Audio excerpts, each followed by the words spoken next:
Welcome back, bantwana benkosi, bantwana bahle, bantwana begazi.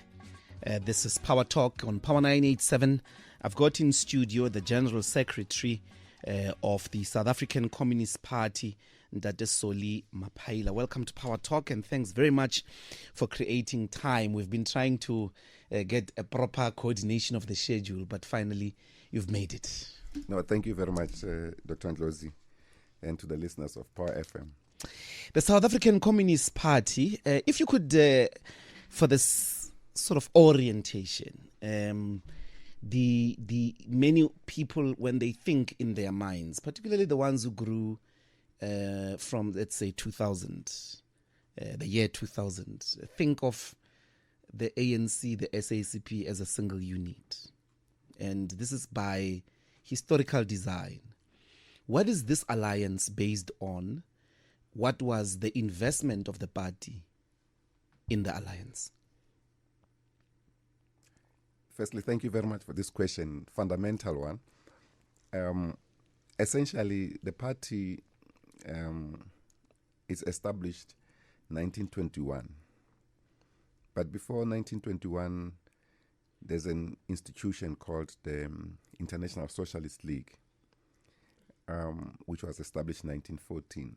So our history dates back from there. And of course, there were quite a number of labor and other social organizations that were progressive, left-oriented, who were interested with the developments of the First World War. Consequently, these groups come together and establish South African Communist Party, 1921. As it started to exist, it is largely created by white immigrants who were in South Africa. When it was established, they didn't even have a black person.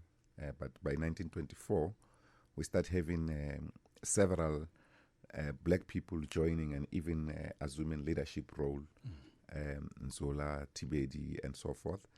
And it begins a process of Africanization. Then 1927-28, it starts a debate which we call the Black Republic thesis, when it actually starts talking about the black majority rule. So this concept of black majority rule becomes significant in the liberation of our country, because at the time, the ANC leaders, the ANC, which was the prominent liberation force, its leaders were making deputations to the Queen in England for what they call the African claims and African demands. In the late 20s. Early 20s, late 20s into the 30s. They kept on making these demands, continuous trips, basically to ask for some social rights. Then the party breaks the kernel of this thing and say, no, what we need is majority rule. This is the basis of the Black Republic thesis. So let the people govern themselves. So then this becomes important in that with this decision, they then needed a black organization. And in this case, the African National Congress was. They then went on to say perhaps one of their first mission is to revolutionize the African National Congress. So our major achievement, or perhaps the first, but the most important, was to revolutionize the African National Congress. To accept that it can't just go and ask for some rights there and there. Particularly, there were some rights that were bequeathed to some intellectuals later on. If you had an exemption, for instance, if you were educated, you could be allowed to go and buy a beer in a bottle store. So they then placed this question on the table. And of course, work hard later on to transform the ANC into a non-racial organization. And all other phases of the ANC's life, or the liberation movement's life, the SACP was fully involved, whether it's the establishment of the student movement in the 1920s, it was fully involved. The establishment of the Colored People's Congress, fully involved, and also involved in the Indian congresses, both the Natal and the Transvaal Indian congresses. As you know, Dr. Yusuf Dadu ultimately becomes our chairman, who was also at some point president of the Indian Congress. Of course, the African National Congress itself, they make a lot of influences in this. And this, and the fact that we became the first non-racial organization in South Africa and on the African continent, became a threat both to the colonial and the apartheid government. That's why soon after the Second World War, the apartheid regime, the Nationalist Party, comes into power in 1948, and they start on a process to ban the South African Communist Party through legislation. They went through a long process, the Suppression of Communism Act, which they passed in April 1950. But as they process this act, we already have members of parliament, people like Brian Banton. In fact, Comrade Brian Banton served in that parliament before the banning of the party, and also in the parliament in 1994 after the unbanning of the movement into a democracy. So all of these are important things, but the period of towards the banning allows the comrades to filibuster in parliament the Communist Manifesto. So the apartheid regime, because they had to read everything, the apartheid regime had this in record, but of course they went on to distort what communism is about. And of course we'll then play another important role in the liberation movement with the turn to arms struggle. We were the leading force towards establishing Umkhonto weSizwe, but even trained people before the ANC took the decision to establish Umkhonto weSizwe. We also even trained President Mandela himself. But it was important that for this broad movement of national liberation, it was given the political leadership role of this organization. As you know, at that time we established Umkhonto weSizwe, which was established as a non-racial organization. The ANC is not yet a non-racial organization. The Freedom Charter has been adopted, but they have not yet taken a decision to go non-racial. That's why some of our comrades, like Goldberg, Kathrada, Ahmed Kathrada, Dennis Goldberg, and others, were charged for the mission of the organization that was not even allowing them to be members because they were not Africans, but precisely because they were members of the Communist Party. So the program that we call the National Democratic Revolution, which also becomes important, that is developed in the early 20s, from 1919, with the International Communist and Socialist Workers' Movement. In their conference, they adopted a framework to discuss the national question in the colonies. In other words, to discuss the problems of colonized people, how they resolve their national independence. And therefore, they have to tackle the question of imperialism. So in this regard, British imperialism became a major stumbling block for the resolution of the national question in South Africa. So the Communist Party discussed this matter, and this matter is resolved as the National Democratic Revolution. And a lot of debates takes place in this, and very interesting, particularly given the moment that in its resolution, this resolution is actually crafted by Lenin. We present it in the plenary of Congress. And there's a comrade from India, Comrade Roy, who felt that the resolution was crafted too much in favor of the national liberation movement, not in favor especially of the working class and the party of the working class, which is the Communist Party. He then argues that insofar as we may embrace the general thrust of focusing our efforts in building a strong liberation movement, nationalist movement, progressive, the Communist Party or communist parties and workers' parties must never forego their independence and their necessity to continue to be a class-based organization to resolve the central question of oppression in society, which is the class ownership of the means of production. So this question also becomes important in developing the national question or the national liberation movement strategy. and its program, which becomes the National Democratic Revolution. Then the South African communists, in their own right, adapted this resolution to the South African condition.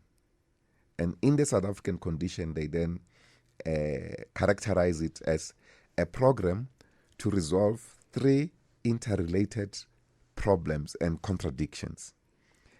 Not necessarily in their end priority, but the national question, for instance. In other words, to end racism and white minority rule in South Africa and create a non-racial society. And to end patriarchy and sexism, which creates unequal power relations between men and women, and therefore a sexism in society, and then create or build a non-sexist society, and equally to build a society of equals in relationship to production, in relationship to the economy. So in other words, a movement to end the exploitative system of capitalism. So these are the three main tasks to resolve, in simpler terms, race, class, and gender contradictions in society, as well as imperialism. So all these tenets are then adopted even by the African National Congress as they embrace the National Democratic Revolution. So in our case, our own communist, Michael Amel and others, they characterize this as colonialism of a special type in the condition of South Africa. So they're adapting the national question in the South African context, in that in South Africa, the colonizers and the colonized were sharing borders. In other areas, the colonizing countries will appoint a ruler in a particular country, and that ruler will be here for 5 years and go back to their colonial country, like Britain, even before the unity of South Africa, when we're still having different provinces, colonial provinces. They will send someone for the Cape as the governor of the Cape, and he can be recalled any other time back to Britain. But now later on, the situation became that the white minority, the settlers, have arrived here and they are no longer living. So that's how it becomes a special the colonialism of a special type. Yeah. So this is how practically and in the main we influence the framework of the ANC political strategy, and therefore the program that we had on the base of the National Democratic Revolution became a common program. Okay. And with that commonality, the SACP began to lose its independence, because we could work more, we could achieve more if you work through a broad movement that is able to reach all sections of society. But this is your bond with the ANC, the National Democratic Revolution. I want to tease this history quickly so that we sort of ground it for further conversation. One, the SACP was central to the establishment of Umkhonto weSizwe. The SACP was central to the training of combatants, including leaders of the ANC. Am I correct then that the SACP leadership also became, in the main, to the extent to which at first they were African, but later anyone else, became also leaders of the ANC? Yes. For instance, you'll know that prominent SACP leaders will only acquire membership of the ANC quite late, but the mission of struggle was the same. Take, for instance, Joe Slovo. When our leaders are arrested in Rivonia, the underground headquarters of the SACP, they are sentenced to Robben Island, others left the country, or Tambo, they established the external mission. And Umkhonto weSizwe is already established, but is established as a joint force of the ANC and the SACP. Joe Slovo leads the 4-member team of the SACP team to set up Umkhonto weSizwe. Nelson Mandela does the same. But all of these groups, all of them, without exception, from the ANC side and from the SACP side, they are all members of the SACP. I get that, even Mandela. Yeah, even Mandela. But from 91, Yeah. preparing for this new dispensation, majority of the leadership that is part of the Central Committee is also members of the National Executive Committee. Yeah. And with the 1991 conference, by a large degree, you're talking about the same species. The NEC is the CC. Am I correct? Yes and no. I mean, Chris Hani correct in a sense that there are many in the ANC National Executive. Some were not officially announced, because 1990 or the post 1990 period is a different period altogether, in a sense that the Eastern Soviet bloc of socialism has collapsed. The Soviet Union has collapsed. I mean, it's a major loss, the achievement of the working class through the Soviet Union. And its collapse generated U.S. unilateralism, or European and U.S. Unilateralism, with the Warsaw Pact completely disintegrating, because it was anchored on the Soviet Union. Of course, one believes that this week's Friday meeting between Donald Trump and President Putin of the Russian Federation may reverse that period. We may now enter officially into a new multipolar world system. But GS, without cutting you, the point I'm getting at with this entire history is the ANC and the SACP got so embedded into each other. Yeah. From a leadership perspective, even at the level of regional, provincial, and branches, you could always find a chairperson of the ANC being a deputy secretary, a deputy general secretary, at all material times in the last 40 years. Yeah. That you were embedded into each other. How then, or would you accept, if that is the case, that 1994 to 2024 is as much a responsibility of the SACP as it is the responsibility of the ANC? Yes, we accepted that, we articulated that, but we have changed that tune, because we said, firstly, that we take responsibility for both the successes and the weaknesses of the National Liberation Movement as the SACP. But later on, towards 2016, 2017, we changed that strategy, because we felt there were too many problems and the people were no longer listening. And we were now taking responsibility for problems that the solutions are on the table, but certain leaders in the ANC were not interested to embrace those. Help us to make sense of that. Yeah. Of a moment in which a significant leadership of the party is in the National Executive Committee, including in the cabinet. Yeah. Make us make sense of under what conditions is that leadership absolved from not implementing the solutions? Well, firstly is that 1993, the SACP had a central committee, had a discussion. This discussion focused on, or it was titled, the transition to democracy and socialism in South Africa. In this discussion, they debate how to relate with the ANC now in a democratic dispensation as we go towards elections, and whether the SACP should enter elections independent of the ANC. And at that time, they say, well, the people have not yet appreciated the differences between these two organizations. They see them as one. Even our liberation song, Joe Slovo no Tambo, Amakerila, and everything else. Chris Hani, Chief of Staff, Umkhonto weSizwe, and this Umkhonto weSizwe is an army of the ANC, because it became known as that, even though we set it up together and actually operated from our own underground headquarters, Rivonia. So they then say, this is not a blank check, but it is important that we appreciate the ANC is a broad movement, national liberation movement.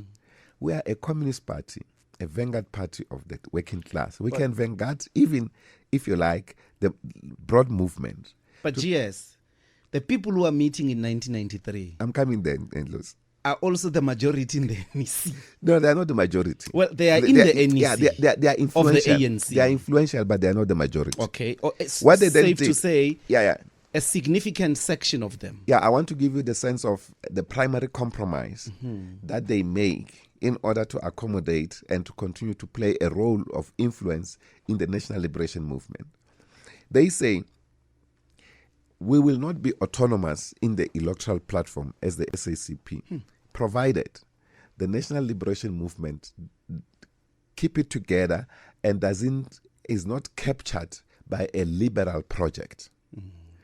And that equally, if the national liberation movement keeps a sense of unity of the liberation forces and it is not characterized by chaos that has been experienced in other national liberation movement as they come into power. So they make all of these conditions. Then they say, if these conditions and there's deviation and these conditions become possible, the liberation movement is captured by a liberal project, there's chaos or too much characterization of ill discipline, what we now call factionalism, and so forth in the liberation movement, then they say the SACP may as well stand for election in order to resolve the issues of the working class, because a liberation movement characterized by those, it's consumed by self-interest. Not much interest of the working class, but largely interest of the leadership. That's when you start having compradorial leadership, those that uses the state as a platform of accumulation. So it is in this regard that the influence that we had was always tempered by the fact that we are under the leadership of the African National Congress. That's why 1996, the government introduces the GEAR policy. This GEAR policy creates a huge tension inside the liberation movement. The SACP and COSATU do not agree with this policy. In fact, they even had sharp discussions with President Nelson Mandela. He apologized later on this. At one point, he said GEAR policy was non-negotiable. But GEAR policy was the official introduction of neoliberalism in South Africa. We were kicking out a social-based interventions program called the Reconstruction and Development Program, the RDP, which was based on responding to the social crisis, social and economic crisis our people were faced with, and underdevelopment under apartheid and colonial regimes. Now, there was a world economic crisis. The Asian tigers, those countries have reached the bubble as best, the capitalist bubble as best, and it affected the rest of the world economies. So the response here was to bring in GEAR, and GEAR was a major diversion. So the first tension arises out of that, because GEAR then gives consequences to privatization, for instance, and we had a big fight about it. You will know that one of the sickening issues during this period of privatization is that the neoliberals say cut the state, the capacity of the state. And we know that we needed more capacity of the state in terms of the backlogs of social development in our country. And the deputy chair of the SACP at the time, Geraldine Fraser-Mlekete, is Minister of Public Administration. And she's tasked by government to win down the state and make it lean. Major tensions happen, and she suffered greatly as a person as well, because she's attacked both from outside and inside, and yet she's not implementing her own policies. The policies imposed on her by the ruling party. Let me take the headlines, and we'll continue with this conversation. If you just joined us, this is Power Talk. We're in studio with the General Secretary of the South African Communist Party, Mapaila. We're going to take the headlines with Nyakalo Tefu. Power Talk with Mbuyiseni and Ndlozi, where your voice is heard and opinion matters. We're still in studio with the General Secretary of the SACP, trying to workshop precisely why they want to contest the elections against the ANC. GS, you were explaining, and I wonder if I can fast track the moments here. My central question is, you have this rich history of having built the ANC, of having supported politically, militarily, financially, and intellectually. You have been part of the same program called the National Democratic Revolution, which you say must be led by the ANC in pursuit of this national question or addressing of the national question. Two questions. One, this era where members of the South African Communist Party have been members of the ANC, up to the National Executive Committee, have also been members of cabinet. In Mandela's cabinet, there were at least 6 SACP leaders, including Joe Slovo. Same with President Thabo Mbeki. But the dispute with the gear accumulates in the 2007 Polokwane Conference, where the 1996 class project is dispensed. President Zuma takes over as a key candidate of the SACP. President Zuma, for 9 years, but 10 years presiding over the ANC, you defeat him with another candidate of yours, Ramaphosa, in 2017. Again, you are winning. Just like, for instance, in 1991, Ramaphosa was a candidate of the SACP against both Zuma and Alfred Nzo. You win the SGO. You have been very much part of the ANC's life, ANC's governance. At what point, when you say you are now going on your own, what is it that is not part of your making and of your doing, which is a problem about the ANC? Firstly, Zuma's intervention was in 2007. Yes. 1999, President Mbeki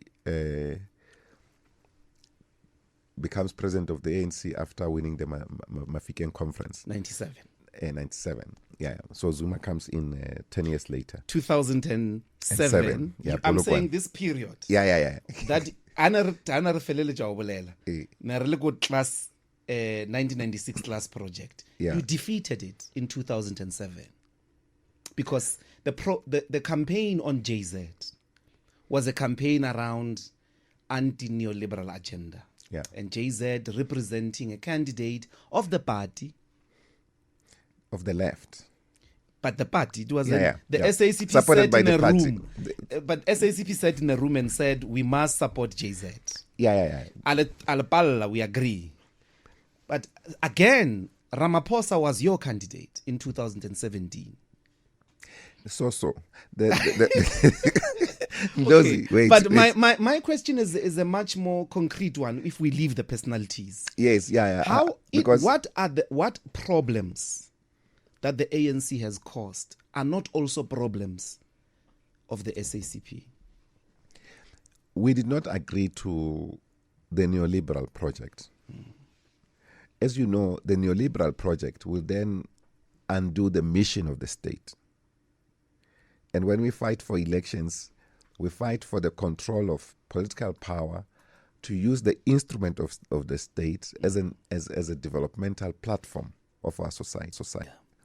So it's a major issue, and we never won it. There's just been acknowledgement that this is a problem, even under Zuma.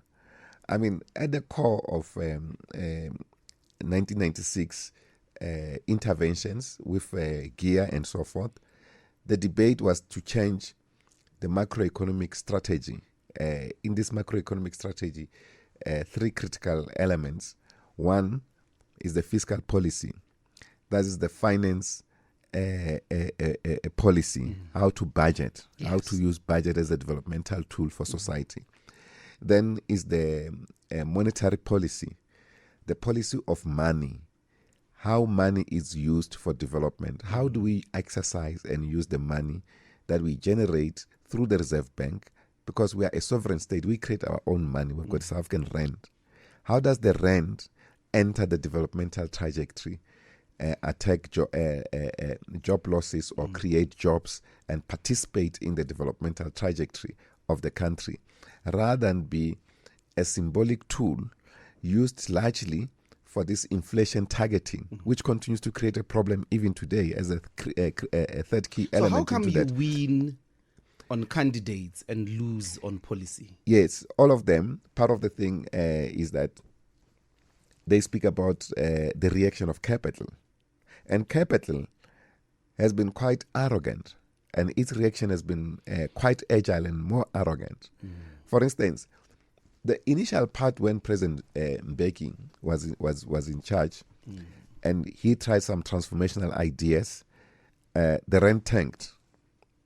There was a time when, in 1994, if you check, the rand was below 7 rand. It tanked to about 9 rand, later on 11 rand, and it never went down. So this is the reaction of capital internationally. But to the extent that we had half measures, it kept going up. Every other time we want to do something, it kept going up. But then later on came even controversial fellows like the Guptas, for instance, who then abused the rand, tanking the rand as a system of accumulation.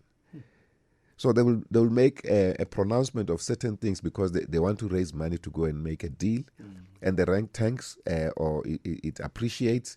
Then they make some statements, and then it generates more money. Then they participate in the international market. So all those unscrupulous forces came in, abusing this space. But the bottom line was that there's never been agreement, even today, on the appropriate macroeconomic strategy. Every time the ANC, we have met with them and raised fundamental these questions, they will commit to discuss this question. Even now, in March this year, we had a bilateral, partly as a way for them to try and convince us not to stand for elections. We agreed on an economic workshop sometime in May. It hasn't taken place because this has remained a central problem. So all other leaders that have come never resolve this question. And that's where the main problem is, because then when the people are dissatisfied with inability to get certain services, we are all collectively to blame. Let me ask it differently, and then maybe I'll move to a different avenue of the decision. The South African Communist Party had in Gwede Mantashe a Secretary General in charge of the organizational direction of the ANC. Yeah. More like 1991 with Ramaphosa, but in this case, Gwede is the national chairperson at the same Alfred time. was actually in our central committee. Yeah, but I mean, we've got... Yeah, no, I'm just we've giving got an example. the dynamics there. Even Dumanok. So most recently, the point I'm making is, who are these leaders of the ANC? You say we meet with them. When you sit on a table, this side is SACP, that side is ANC. And the people who repeat themselves there. Yes, they are, but some of them have committed class suicide. So Gwede has committed class suicide. Of course, his posture is clear. Actually has become anti-party. So it is those kind of things. I mean, you can look into the... The idea is that you elected leaders and they abandoned the mission of the SACP from the ranks of the ANC. That's for sure. What with the current ones? David Masondo is the Deputy Minister of Finance. What is the experience with the current crop? Buti Manamela just took the ranks of higher education. I'm sure there is a few more that I'm forgetting, but these are serious communists. Is the idea as well that they are abandoning mission? Look, firstly is that the ANC, and this was clarified by President Mbeki at some point, that the ANC is not a socialist organization. He himself used to be in the Central Committee of the Communist Party. Even Jacob Zuma. These are people trained by the Communist Party. But the ANC as a broader movement does certain things that we do not necessarily like. as a Communist Party. And some of them are fundamental, like neglect on the economic question, economic independence in our country. We raise these questions all the time. Okay. Sometimes we agree even on what needs to be done. But when they go into government, then they invoke the ANC policy only. You can take, for instance, Alliance Summit's declarations. Like, for instance, the summit in 2008, just after the Polokwane conference. Fundamental thing about the economy. But Jacob Zuma doesn't implement that. So, and by the way, this issue about Comrade Ramaphosa was not necessarily a party candidate, ANC candidate, but the party played a role in the context of internal contradictions in the ANC at the time. But we went all out for JZ, not all out for Cyril. But we supported him to the extent that he could bring in, if you like, stability, that kind of a thing, was not linked with corruption or anything of that sort. But we now know it's... So the leaders of the SACP are overwhelmed in the ANC and the executive or the cabinet by having to toe the ANC line. That's the explanation. Yes, they give that explanation, but I think it's political weakness on their part. Sometimes we have overemphasized the fact that we trained the best, but not necessarily. So the current crop, with the moment of your decision, Yeah. Masondo, Nzimande, Manamela, and others, what is the characterization of their state of involvement in what you call an economic aberration? They are in government under the banner of the African National Congress because of that 1993 decision of the SACP that we will not be autonomous. But to the extent, that's why this decision that we're taking now respond also to that 1993 moment in which we can see chaos in the national liberation movement. We can see liberalism having overwhelmed the liberation movement. So that is why the movement has become like a party. Just petly involved around electoral platforms rather than development of the people. Okay. So that's the biggest thing, because it's also important in Ndlozi to say this thing that Dr. Ndlozi, that we have never had a leader in government accounting to the SACP. They account to the ANC. They account to the ANC. We engage them in different forms. We create a platform to interface with them, to share ideas with them.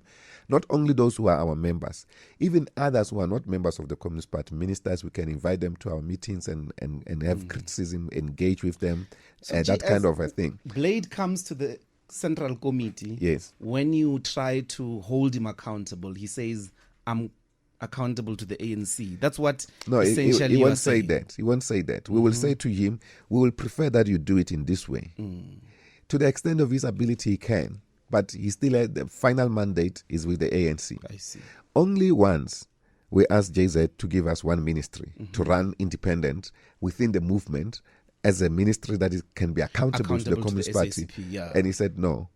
And we didn't even ask something sophisticated, because we're worried that we have a country where people can't even speak their own languages. We're not generating platforms. We have forgotten who we are. We're asking, can you give us arts and culture, not sports, arts and culture, as a ministry that we can run as the Communist Party? He'll have to say, what do you want to do with this thing? He thought we were going to chase the kings and queens and that kind of a thing. No, we wanted to build the psyche of our society embedded in this thing so that we can know who we are, because we're worried about the direction this thing was taking. But we also felt that to the extent that the government was not giving it too much resources, they were not going to be too much worried if we were there, but we were going to set an example of how to be an independent republic. Okay. What then of the program? Let us suppose you break. Yeah. This will be the end of the alliance? No, we're not breaking the alliance.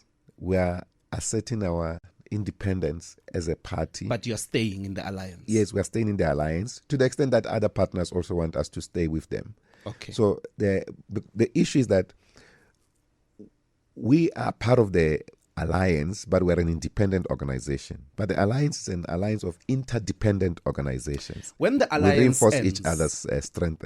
When the alliance ends, when you started the difficulty of the South African Communist Party in its adaptation of the Native Republic thesis, arrived at the conclusion of a partnership with nationalists. Yes. The African National Congress, Coloureds Congress, and all of that. At this stage, will you still be pursuing the National Democratic Revolution now that you are fully Africanized, non-racial, and all of that, or will you be pursuing socialism directly? They are integrated. That's why we always have the relationship between National Democratic Revolution and socialism. In the context of South Africa, the national question has not been fully resolved. Our people have the right to vote, but we still have poverty-stricken people. We still have the land not returned to the rightful owners. Our people still live in poverty. That's not the resolution of the national question.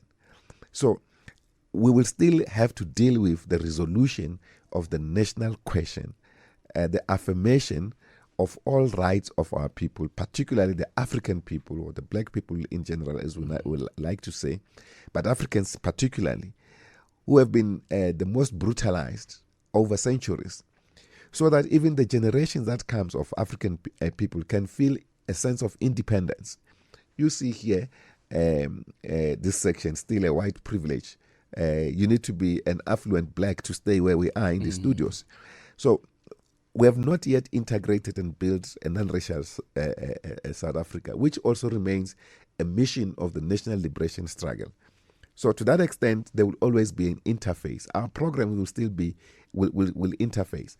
But to the extent that the influence of the Communist Party, and I admit this, the influence of the Communist Party, it's waning or it's been taken for granted because we have handed over all power that we have, even the power of the working class, embedded in our responsibility. We have handed it over to the ANC. And if they use this power recklessly, there's nothing we can do except to criticize. Now, we have said, and this is the characterization, if you like, of the new leadership in the Communist Party, that we will not go and just only analyze the problem and see the problem, describe it in many ways, and walk away from it. Our task is to solve the problems. And if our task is to solve the problem, we are not going to have proxies to go and solve the problems for us. You're going to do it directly. We're going to do it directly. That is why, in the meantime, which is, by the way, I will want to invite you one day to visit one of our People's Red Caravan that we are launching in our communities. And it's not an electoral platform, this thing. We started it several years ago before we finalized this decision. But we kicked it out. We started it as pilots. Now we're doing it across the country, where I go and stay in the villages or in the township. But so far we've done 2 villages. Mutlabe village in the northwest. I stayed with the community there, hosted by one family for the whole week with a contingent of volunteers. We did the same in Matibidi in Mpumalanga. We stay there with the community, we do a community assessment and say, these are challenges facing this particular community. How do we resolve them together, working with that particular community? And one of the things is to tackle the food crisis in our communities. We have already, believe it or not, we have built 3 farms already in these communities. We started this in Mutlabe, but in Matibidi, the farms were much bigger. In one farm, we planted more than 25,000 crops of spinach in 1 week. And we planted more than 10,000 tomatoes. We built a car wash for the youth, as well as it's currently in construction. Actually, over the weekend, they were showing me pictures of progress work taking place. We built a fish farm. We built chicken coop, both in Mutlabe as well as in Matibidi.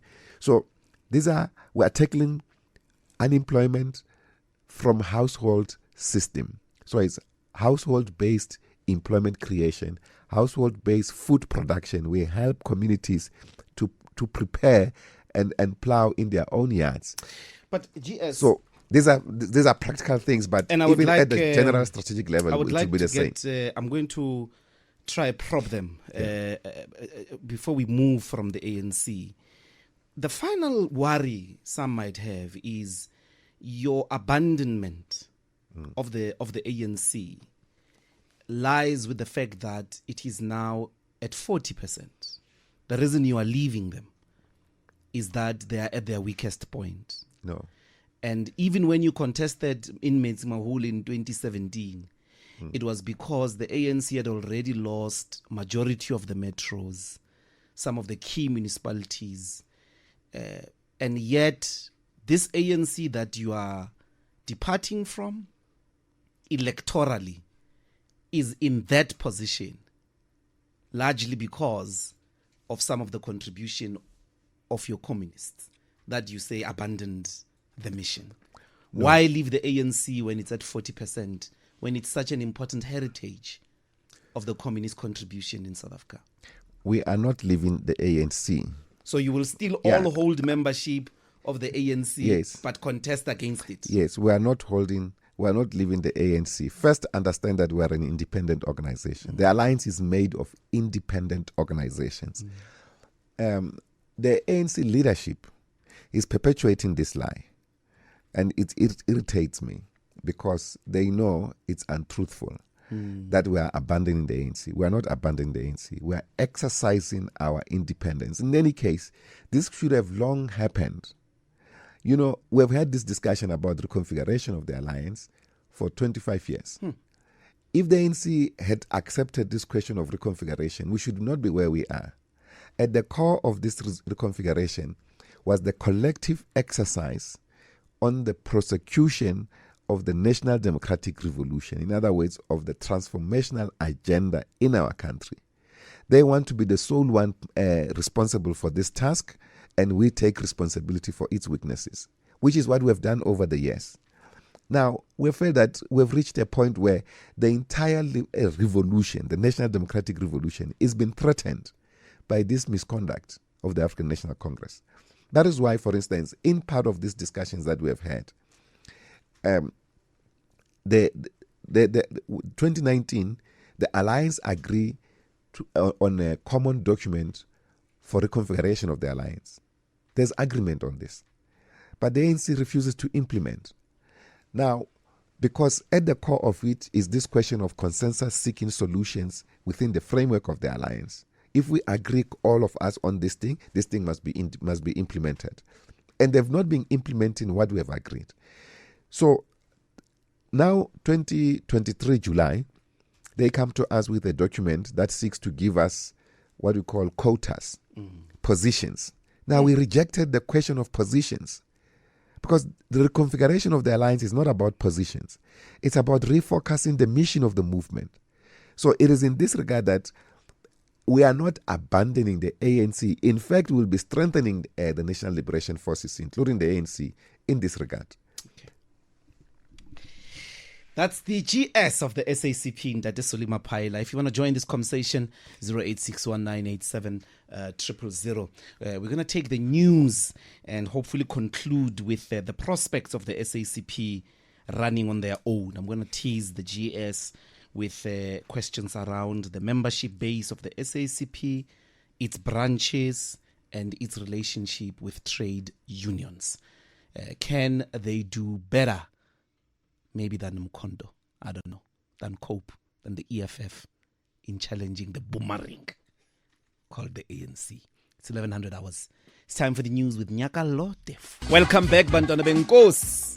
We're going to wrap up the conversation with the General Secretary of the South African Communist Party that has actually decided to contest the elections in its own name, since, by the way, it is an autonomous political organization. What are the prospects of that, GS? I mean, SACP has been, as you rightly put it, in the shadow of the ANC for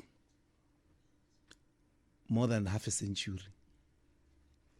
What is your organizational strength? If I may categorize it, what is your membership at the moment? Well, you know, every time I meet with Europeans, they ask this question. Are you saying I'm a European? So I used to run a party. I know. Membership is very important, and genuine membership, not cooked membership, You know? real people that believe in the mission. How many are there in South Africa? You know, Oliver Tambo is asked this question by a British journalist Yeah. about Umkhonto weSizwe. And she asked him, how many members does your organization have? That is Umkhonto weSizwe. Because you were characterizing this terrorist organization, and then he was trying to explain that we're not terrorists. Then he said, more than one, including myself. Is that your answer? That's my answer. I am afraid you're going to leave the listeners with the impression that there is no membership. No. I just come from the Eastern Cape Provincial Council this weekend. One of our districts, Kenjanakhoch in East London, has membership of more than 10,000. They just went to their district congress. And it was a congress of delegates. So we do have membership. We have made, we're the only one, by the way, in South Africa over the years that every central committee, we share our membership figures. We're in the region of 300,000, 30, 350, fluctuate between that over the last few years. But the membership of a party today, because it's broad, is different from the era before the unbanning of the party. Also because of the rate of quality of the membership. Now, we are currently in a transformational process of renewing this membership so that it's a membership that is able to enjoin theory and practice and resolving people's problems, on a working day-to-day with basis. people on a day-to-day basis. Okay. Like, for instance, in Motlabe, where we launched this People's Red Caravan program, we didn't even have a branch. We now had a branch that is already doing work in 5 other villages, just within a short period of influence of an example of how to turn things around. So, But how many branches does the SACP have? I imagine there are in excess of 4,000 wards in South Africa. yes, we have more than 4,200 branches across the country, but they vary by strength. So you will be able to produce a candidate from the SACP in each and every ward in 2026. Not necessarily. There are wards like Santon, for instance, who will not have appropriate Candidates. membership or candidates. But in the context of contesting the seat of Johannesburg, the people who are based here, they can vote for us. We'll get that proportionally. We may not have a ward candidate, but the decision we've taken is what we call hall to wall. In other words, fielding, contesting all municipalities, so to speak. Okay. So you are planning to produce members of the community that are based in those wards who are going to stand for the SACP in each and every ward in South Africa. Possibly, because the idea, it's not only just purely about the SACP, it's also through generating a series of fronts, broad fronts, left fronts, organizations that we can work with. That is why at the moment we are working towards convening a conference of the left, wherein we need to discuss the political strategy of the left, basically to wrestle with this crisis of capitalism in South Africa, because it has been done sporadically by a few organizations, and we need much more capacity of the working class and the left forces. Who is with you in relation to trade unions? The National Union of Mine Workers released something very strange about the fact that it will not be backing anyone for 2026. Which of the unions that have a base in factories, in workplaces, has fully come to back SACP to stand on its own? Well, this is a fluid issue. There are unions that have expressed support, but I think it's important that they do so themselves directly to the public. But it's not much about whether the unions are saying so or not. It is whether we will represent the interest of the working class and the broad front. But you will need the working class to vote for you. Of course. Certainly. But it's not a competition for that, because at the moment, we don't have the buying power of the competition. And I think that's very important for you to understand this.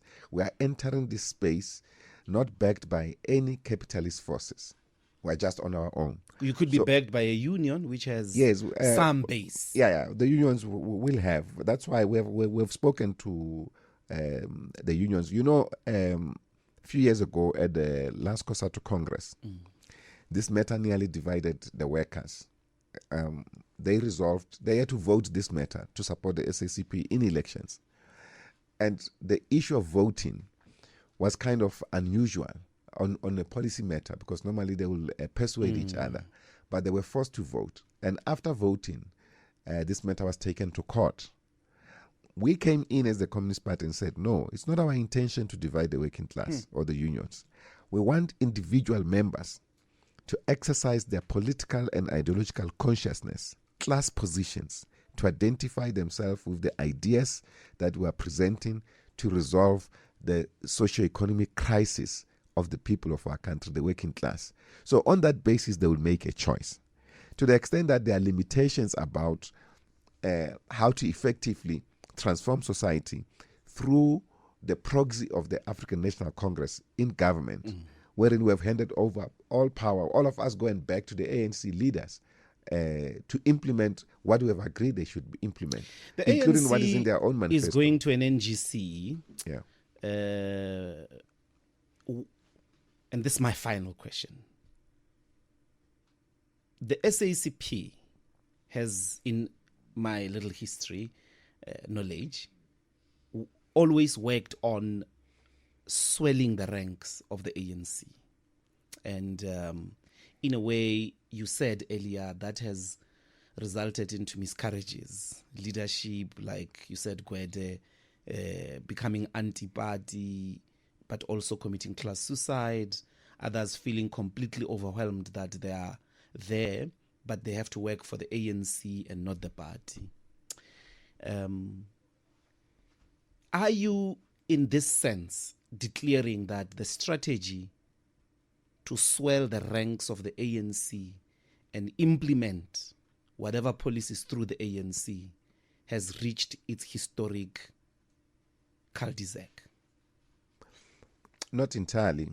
So will you still then be interested in who leads the ANC in the 2027 conference? Yeah, quite certainly. The ANC is an important organization of the people of this country, and as a liberation force. And its history, it's important that it's protected for an appropriate trajectory going forward. So we'll still have that interest. We are not abandoning the mass organization. I mean, I've heard extremely wrong things said even by people that sometimes I thought they are politically mature, like Ombazi Mashilowa and others, who do not understand the moment that we are in, who also come from the trade union movement. It used to be in our central committee at some point. Yeah, long abandoned, committed class suicide as well, a long time and ago. so forth. So when they make this kind of With cheese criticism, and wine. yeah. But the bottom line here is that we're not abandoning the mass organizations. But what we are simply saying is Do that... you think your contest of it will correct the path of the ANC? We're not contesting the ANC. We're contesting society, the working class, the direction of our society, not the ANC. To the extent that the ANC is willing to implement radical programs, we will work with them to do so. But no longer a blank check. Really. And you'll be working with them from a position where, for instance, the DA is able to say, this is the number of seats we've got. We never had a single one, because all our comrades, they go under the banner of the African National Congress. So that's part of the process that we are taking. But we leave everything to the working class to decide. Okay. We remain available to serve the working class and to end capitalism. What if you go contest, you come back with less than 1%? Should the ANC still consider you thereafter as an important contributor to its governmental deployments? Well, of course, there's nothing wrong with that. The issue is what we will do with that particular 1%. Okay. There are parties that have got that, and they are able to use it effectively. That's for sure. Let me take two callers. A lot of traffic of people that want to ask you questions here. And Bantwana Benkos, let's try to keep it 1 minute each, and then the GS will respond. He's got a lot of work to go and do to build the party for the historic local government elections. Chiridzi, welcome to Power Talk. 1 minute, please. Thank you very much, Doctor. Hold on. GS, please, where my producers are sleeping on QT. There you go. Yes, Chiridzi. Thank you very much, Doctor. I'm listening to the General Secretary of SACP. And the more I listen to him, I'm becoming very much confused. And I think even the voters are becoming very much confused. What is the confusion, Chiridzi? You've got 1 minute. The confusion is that they are saying that they are in alliance, but they want to contest the people who are in alliance. The people whom they were voting with ever since 1990. Well, they now want to be in a coalition, not in an alliance. What's wrong with that? I just believe that maybe the best way is to leave the alliance and they stand alone, because, when they say they are in alliance but voting against, it becomes a they're like confusion Zuma, to the voters. Chief. What must they do? They're like Zuma, who was a member of the ANC and then went to start a party, contested the ANC, and the ANC only took him out after. It looks like in the framework of the ANC, it's possible. Yeah, that is the confusion as well, because most of the people that are there in the SACP, they are actually double DP. Some of them, they are members of the ANC. They are also members of the SACP now, and some of them are deployed there in government. All right. So what will happen now? Okay, he's here. He will answer. Thank you. Hello, Godfrey. Ndlozi. Yes, sir. This is political Diermekar of SACP. Mm-hmm. Look, the chairman of SACP, then you ask him that question. Gwede Mantashe was the general secretary of ANC. And then he said he was weak. He was weakened by the fact that he's the general secretary of ANC. Therefore, he couldn't preach the socialist programs of SACP in the government or in the governing party. What's the question, Godfrey? No, I'm coming, Jose. Fast forward, they had a Congress, special one, that mandated their General Secretary, Blade Nzimande, to then be the full-time General Secretary and then become the minister in the government of ANC. That is the Diermekar. Then you went on to say, Buti Manamela and other people who are in the cabinet of ANC, how are you rating them? He said, no, they are there in the ticket of ANC. That's why they are doing ANC mandate, not the SACP. But with Mantashe was weak. But the Blade Nzimande of this world are not weak. The Manamela of this world are not weak. This is political Diermekar. No voter will make a cross in front of this particular party. They are Diermekar. Okay, Godfrey. Thank you. Hey. Vusi in Rockville. 1 minute, please, Bantwana Bengos. No, I'll be very brief, Dr. Ndlozi. Mine is to say to them, Mabahambe. They must not come and play a Zuma card on the ANC. But what's wrong with them being in a coalition? I mean, go and contest. The other word for alliance can be coalition. What's wrong with that, Vusi? They will be in a coalition after they've come up with their numbers, with their votes. Mm-hmm. Like it's happening right now in Parliament. These coalitions are as a result of independent parties. Mabahambe, if they trust their brand. Their brand. Okay. That's all I'm saying. Thank you, Vusi. Lastly, Aus Gloria. One question, please. 1 minute. What? I have two, but let me say this. Well, if you can say them in a minute, you can say them. Political Merbanyong. This is what it is. I don't think we are aware what that word means. They can't expect to compete with ANC on the elections and still be in an alliance with the ANC. They must split them and take their part, take their members, establish their own government if they manage to win. Secondly, the ideology of the unions to tackle capital and promote for labor to always be the ones fighting for salary increase adjustments. Okay, it's understood because capital has got the financial muscle. But to keep that going on over the years and not enabling themselves to own these institutions of labor, to own mines, to own businesses, to create institutions where they will hire their own. And our black people do not have to rely for years on the salaries of capital and have no legislature that compels capital to increase salaries, except if they toy or they they engage in labor disputes. It's not fair.